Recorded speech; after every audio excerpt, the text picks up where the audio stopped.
Good afternoon, everyone. My name is Marlene Perez, and this is my socialization presentation.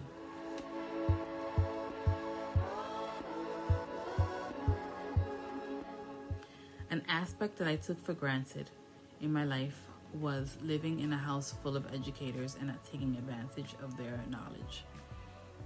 Growing up, my mother was a teacher, my father was a principal, and my sister was a teacher. Education was valued above all else in my household.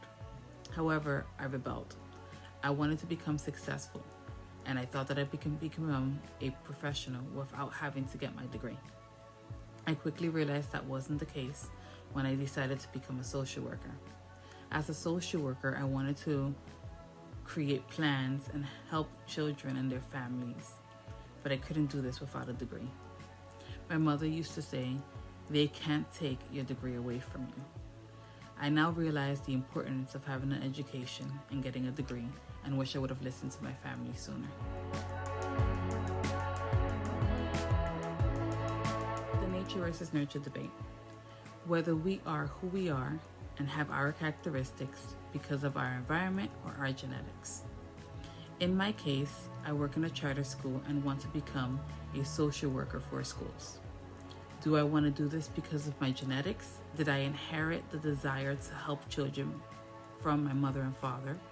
Or is it my environment, growing up with a family who worked in a school and made a difference in children's lives, inspired me to do the same?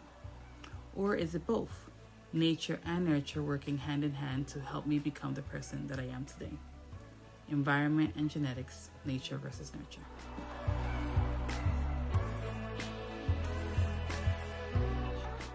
Agents of socializations help us understand how to act and behave around others. An example of agents of socializations are schools and our peers.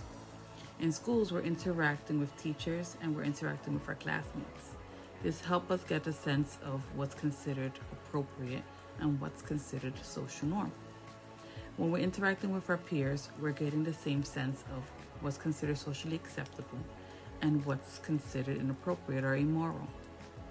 Ages of socializations are an important part of getting to know how to fit into our society.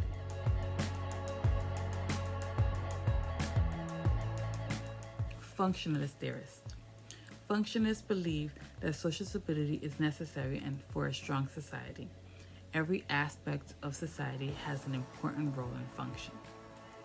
I believe that functionalists would view socialization as a way to be able to accept every part of society, the good and the bad.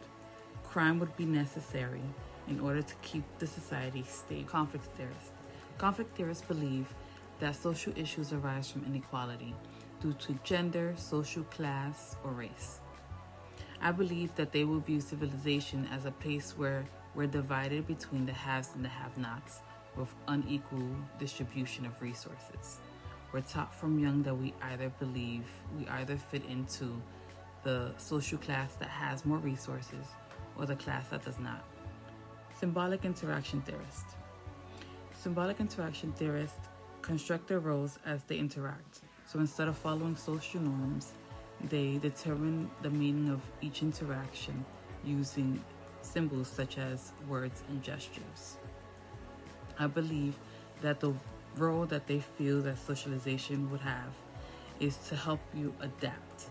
So instead of following the norms of what everyone else does, I believe that they would have more of a non-verbal social norm where they view people's body language and gestures to determine how they would interact with the person next.